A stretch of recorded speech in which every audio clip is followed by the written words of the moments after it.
2 mitered squares and a handle is all you need to make a pie carrier. This needle knit pie carrier is a must for your next picnic. The handy cotton tote fits a large pie plate or a large casserole dish, and the attached handle slides through the rings at the corners to close. It uses mercerized cotton, so it's fully heat proof and washable. This project is made with US 4mm needles. You can make it 1 layer or 2. So 1 layer is a softer carrier and 2 layers for a stronger, more thermal carrier. Join me today and I'll show you how to assemble yours. Welcome to GoodKnit Kisses. We're all about helping you stitch your love and love your stitches. To get the written instructions for this pattern, please click the description of this video and the link to the free pattern down below, and that goes straight to our blog. We also have links to our right and left-handed video tutorials on how to make the squares and also how to make the linen stitch for the handle. So the cast on for the squares and the handle will be in that blog as well, so you're going to have to go there for that information. And we also have listed the other supplies that you're going to need to make this project. So you're first going to start off making the handles and the squares in any order, and pay attention to the instructions on what tails to leave for weaving in and sewing. It's going to be helpful for later. I'll also talk a little bit about that in this assembly video. Go ahead and make your knit pieces and then come back together to assemble. If you're watching it through the first time, to check it out, please give us a quick thumbs up and share if you're excited about this project, or comment down below so others can find and join in on a handy project too. All right, let's get started. Okay, so you're ready to start sewing things together. I have my contrast A square and my contrast B square, and then my contrast A handle. Now this handle is a 1 ply or one layer thickness. If you want it thicker, you could make the second color and attach that and sew it together for something thicker. I'm just going to do the thinner one, and if I feel like I need to add one, you can actually add it right on top of here, so that part doesn't matter. But first we're going to start by making the 1 ply or 1 layer version. So you're going to set aside the square that you're not going to use right now, and use the one that you want the handle to be on top. So I've decided for this particular sample to use my contrast B as my main color, because I'm going to have the contrast color on top of it in the handle so that you guys can see it, but I think it'll be cute. So we're going to go ahead and set this other one aside. All right, so now we have our square, and I've already woven in almost all of my tails. This is the right side facing up, and I just left this little stitch marker in here.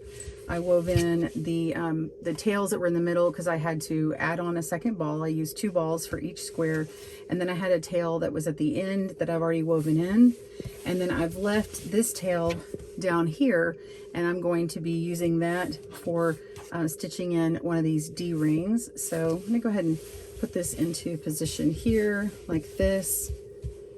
Okay, so you can see this diagonal line here. So we're going to lay the handle across this diagonal center line of your mitered square. So go ahead and pick up your handle and lay it across. This is the right side of the linen stitch, and this is the wrong side. You can pick whichever side you want facing up. I just like the look of that linen stitch on top. So it's just going to follow this line. Oops, sorry, I didn't hit the camera. So it's just going to follow this line here, and then now you can start stitching in the tails here. So we're going to go here and stitch these in. Okay, so sewing them, get your tapestry needle out and thread it. And we're going to sew in our handle on opposite corners. Now what I did on my other sample I've done, I actually loom knit one, so if you're looking for a loom knit version, go check that out. I'll have the link down below. I just lay it across where it's just shy of this little corner here, so that this diagonal line goes across, and then you have this little bitty part poking out, and that's okay. So we're just going to stitch it flat on top of here, so just go straight down through both fabrics and come back up. And you can actually go around the outside of this to make sure it's totally stitched on there. And then I'm just going to kind of go up and down, kind of like a sewing machine.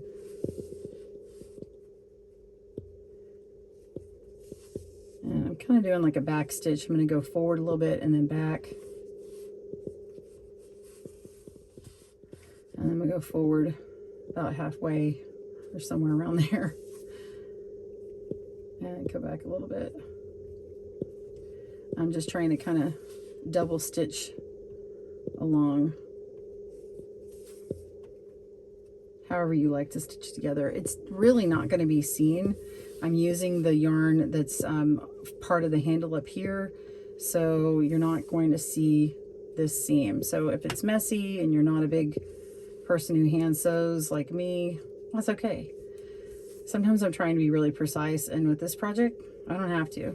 So I'm going to go through this last part. I'm going to come around the outside on that corner like I did before. Do it a couple times. And for good measure, if you want, you can come back through and do it again. Okay, so once you've got it in there pretty good, I'm going to come to the back, and then we're just going to weave in this tail. See, it's not pretty. It doesn't matter to me. So for this project, I'm not trying to win any awards here because I'm making mine double thick. And so I'm just going to be putting a second layer on here, and it's all going to be hidden. So now I'm just kind of going through and weaving in my tail.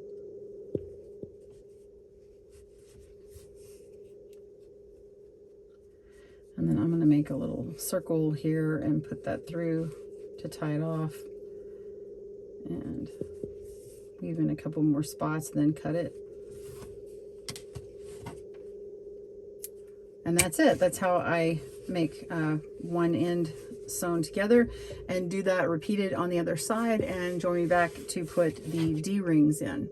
Now we're ready to put the D-rings on. So we're going to have a D-ring on the opposite corners as the handles. So you're going to need your tapestry needle and your 2 D-rings. The first one is going to be on the end where you have your cast on tail. So you're going to go ahead and put your needle through there, and we're going to sew this one on like this. So it's lined up like this, and you can look at our diagram to see, but basically you're just lining up the flat end of the D-ring along this edge here, and we're just going to do a whip stitch and sew it right around. So I've got my needle threaded, and it's on this side. We're going to come through the D-ring and go underneath through a couple of stitches on the side there, pull through, come inside again and around, and go to the next set of stitches. And you can have a gap. It doesn't have to have no spaces the first time around, and then you can go through and do it a second time to really get it in there good. So that's simply all you're doing, is just going in and out, go through that D-ring, out the other side, and down through a couple of stitches. Make sure you're going through 2 stitches and not just one, or it's going to not have enough support.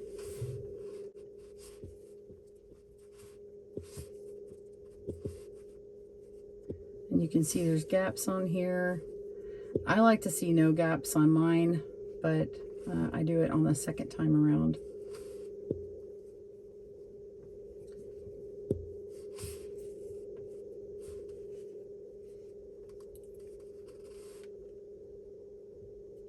All right, so I've gone down, and I'm going to come back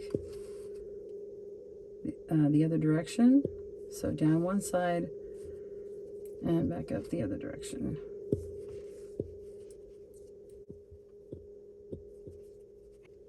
This would be a great project for a housewarming gift for someone, or one that you do potluck dinners with, or make it like a little prize or something.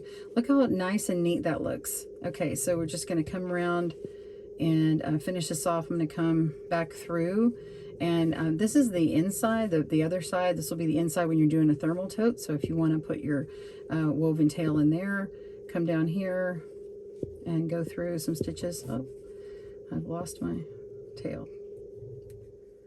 Okay, I'm going to come through a few stitches to weave my tail in.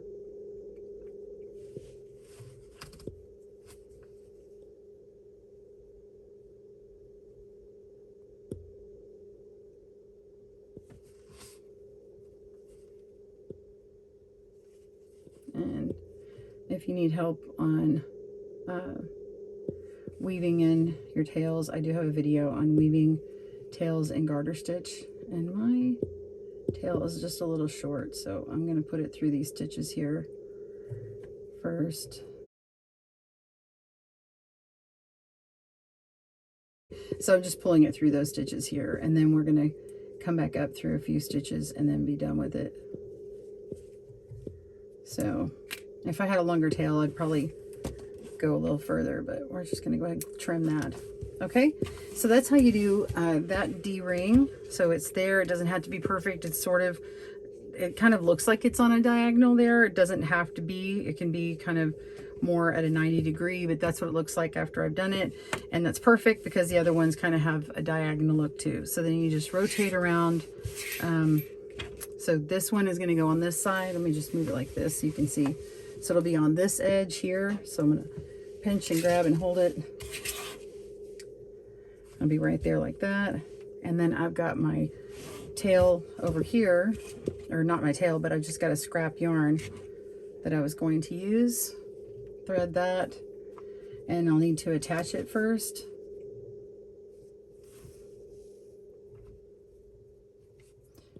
And you could just tie it on securely.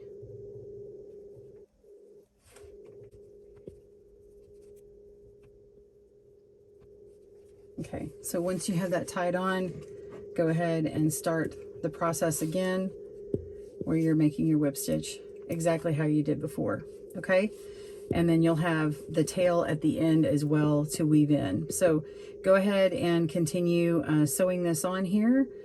Pause your video and I'll meet you back and we will sew on the second part, and I'll show you how to put something in your carrier. So whether you're doing the one layer or the two, I will show you in the end how to use that carrier. All right, we're gonna make the double thermal tote. I've already got my rings put on and my handle. So here is my second square, and I've got it to where the right side is face down. Doesn't matter, but you know, if you had done one that had maybe stripes or something else in your miter, you might want the wrong side on the inside of the thermal, and it looks really nice. So I'm going to lay this out, and I have put down my diagonal line opposite of how, I don't know if you can see, it's so dark, but I've got it running this way and it's opposite of how I've had it running this whole time. You can put it on the same end. My theory is when you switch them up and you turn it, it has a little bit more strength to it. Plus, if you haven't blocked your square, it kind of helps square it up. So I've got that down, and now I'm going to lay this one down on top of it.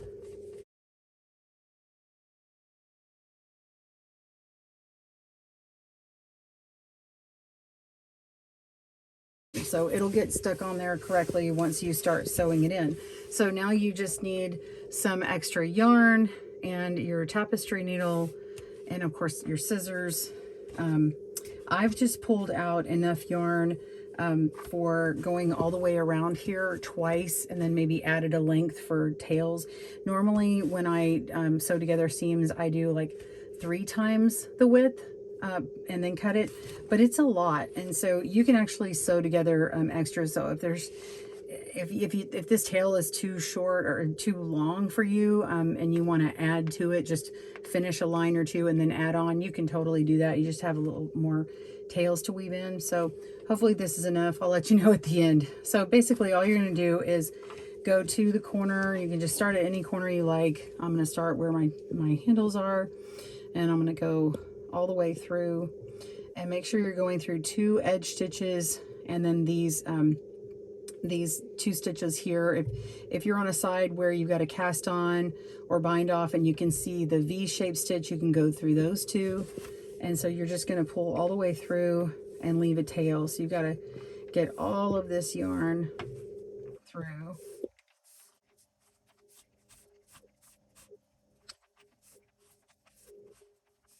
Okay, almost there. There we go. leave a nice tail just in case you pull it a little too strongly. Okay, so now we've got that, and I'm going to come around again and go through that corner again. You can come in one stitch next to it and pull through.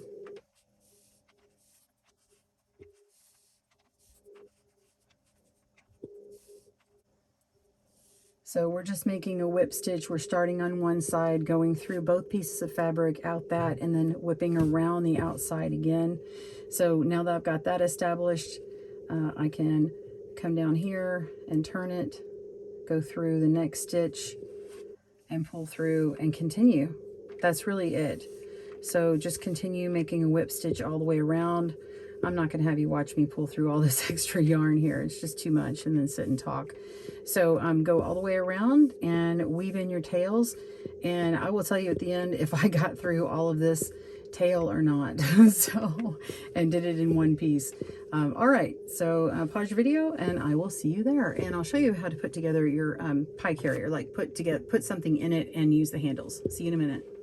All right, so I have finished my whip stitch, and this is what it looks like. I made it noticeable, but it's you know, kind of evenly spaced. You can see the color showing through. I think it looks really nice, and my contrast A ends up being on the outside when you put all of this together. So I already wove in my tails, my beginning and ending tail, and this was how much yardage I had left. I mean, really not that much. So my little math had worked out.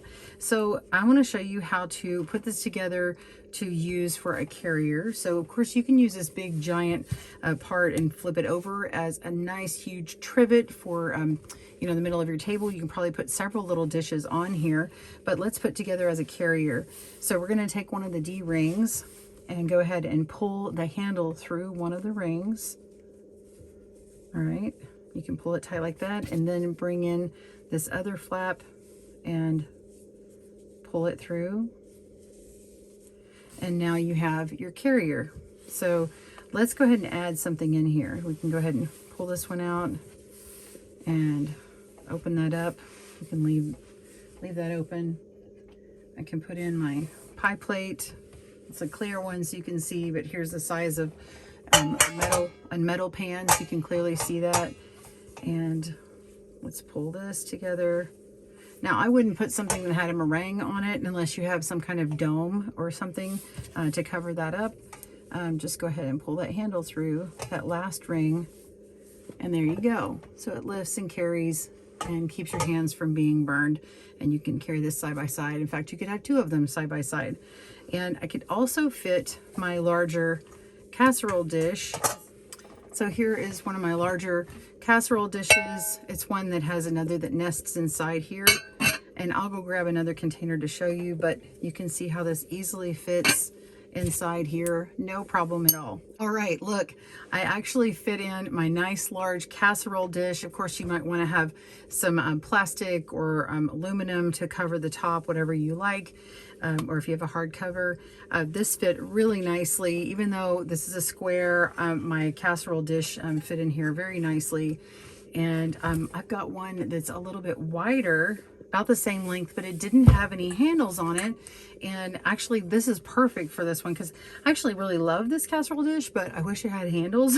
So this will be really nice to transport, and I've already checked, but I just want to show you that it fits. So here we go. Look at that.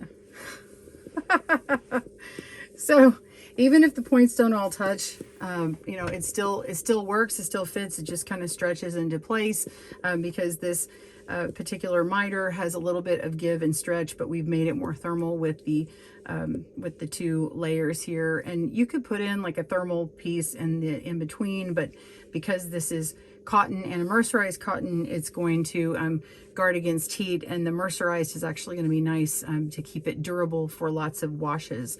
So I hope that you have enjoyed this video. I hope you've enjoyed this tutorial and this pattern, in fact. So you guys have a great day. Happy knitting and crochet, and we'll see you soon for more videos. Thanks for joining us today, where we help you stitch your love and love your stitches. See you again soon.